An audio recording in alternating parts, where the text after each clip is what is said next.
Hey, welcome to Tabletop Skirmish Games. I'm Lee, and in this video we'll be taking a look at Kill Team Meta Watch and the shape of things to come for Kill Team.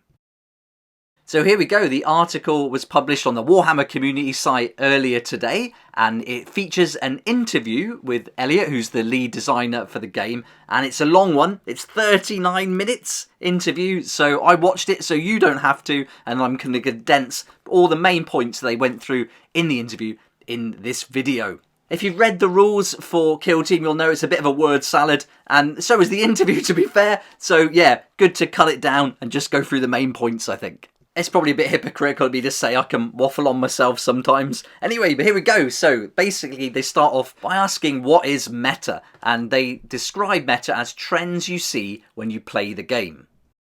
This can be trends you see at your local club, or in a wider scale, on like a global scale, it can be competitive tournaments. And these trends are influenced by new models and rules, so all those things influence the game, and then people find out what works best, which kill team, for example, is most effective, and then maybe they'll play those teams based on the meta or not. And so the meta is also based on data that comes from these competitive and official tournaments. And the idea is they're looking at a 45 to 55% win rate for each kill team. Games Workshop then take that data and they decide which operatives to nerf a little bit, which rules they could tweak or change based on the results. So there we go, that's how they describe meta in a gaming context at least. Most of the interview was spent talking about the Critical Operations Mission Pack, you know, that card pack that came out a little while and sold really fast. It's not available anymore, so if you didn't get it, I didn't get it, I should have got it, but didn't, and now I can't, so it's not available. But basically it's designed for match play missions, and it's an up-to-date way to play the game, but it is primarily for match play, although certainly if you want to play match play rules casually, that's great too, so you can use it for that, but mostly for competitions and tournaments. And that's important, so you don't need this, you can just keep playing Kill Team with the rules you've already got. You don't have to get these cards, you don't have to play with these updates either. So the main reason they wanted to bring out this Critical Operations Mission Pack is to simplify and streamline how the game's played. So it's got rid of a lot of the mission rules, so some of the missions can be quite wordy, no surprise there for this game, but it's just to make these missions more focused and also to give more flexibility when you're playing the game as well. The card packs, they did say that they're going to be like getting more of them, so they are going to be putting more out, so that's good at least. But if you did get hold of them, then you'll know exactly what's in there. But if you didn't, you'll see that there's 9 new maps, and this is to feature with terrain that's outside, so not into the dark terrain. But they've recently brought out 10 maps for Into the Dark, so you can play that with that terrain. You're also going to get 3 new missions, and the idea is you take those 3 missions and then you randomly assign it to one of the different maps. So you could potentially have, 27 different missions and map combinations outside and 30 inside. And then the idea with this is you can use any terrain. Certainly with the outside ones, you're not fixed in with the kill zone, so you can use these cards and then use any terrain you've got in your collection. So again, really heavily designed for match play. They've messed around with the scouting step a little bit, and they've updated the TacOps, which we'll have a little bit more of a look at in a moment. Now, I haven't been playing these new rules, so I don't even know about this. This is the mission sequence. They said it's been now split into groups, and you deploy in groups, and the scouting steps have changed. So I've got to look into this a bit more. I'm definitely going to try and get some of these cards, at least wait till they come out second time round. But yeah, this is quite new to me. It reminds me, or sounds like, how Warcry is done. So that's going to be quite interesting. So yeah, I would definitely want to find out more about that. If you know, let me know in the comments below exactly what that means. Alright, and now let's have a look at these TacOps. So TacOps are basically secondary objectives, very similar to 40k. So there's some new ones in this card pack, some have been reviewed and some are the same. There's meant to be an even spread now across the archetypes. That might be something that appeals to you. It's simplified the conditions that you have to meet to achieve those secondary objectives or TacOps, and is much more balanced now across the different factions. So yeah, there's some few changes there to make TacOps much more easy to implement in your games.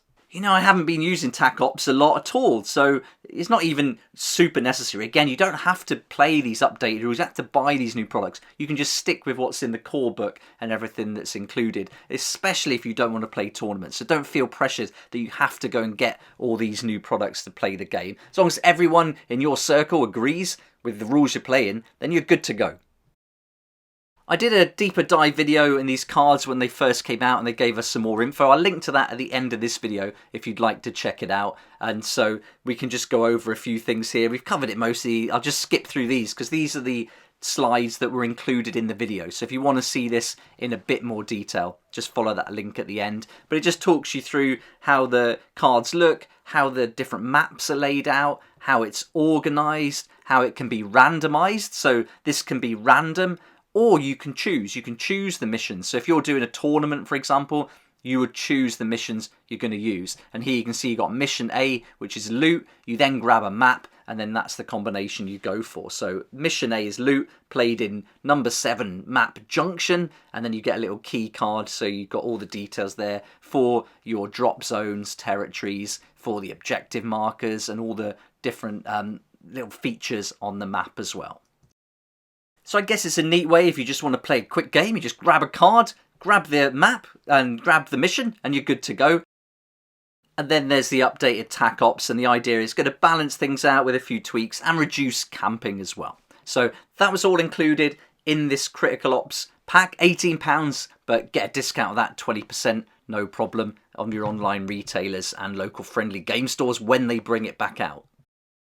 They also put in the article a link to get hold of those close quarters critical operations, so you can get the close quarters TacOps, and there's a link in the article. I'll put a link in the description down below so you can easily find it, and this is going to give you all free to download PDF, and the idea here is, again, it's got that match play map key, it's got a series of maps, it's even got the Killzone Gallowdark key there as well for the terrain, which is handy. And for the pack's TacOps, you just substitute 2 of the new ones there for the ones that are included in this pack, which are Security TacOp and Recon TacOp.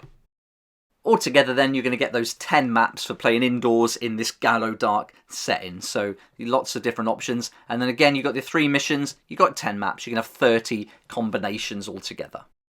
So when I did that video, I asked, do we need these cards? And I think the most important question was, do we want these new cards? And anything new for Kill Team? Generally, yes, we want it. But now the question is, can we get these new cards? And of course, at the moment, the answer is a firm no. But hopefully, we will be able to get them with a re-release or a reprint. And at least those rules are free for the Gallowdark. But without the missions, you still need the card pack to play the Gallowdark missions. So, you know, that's a bit weird.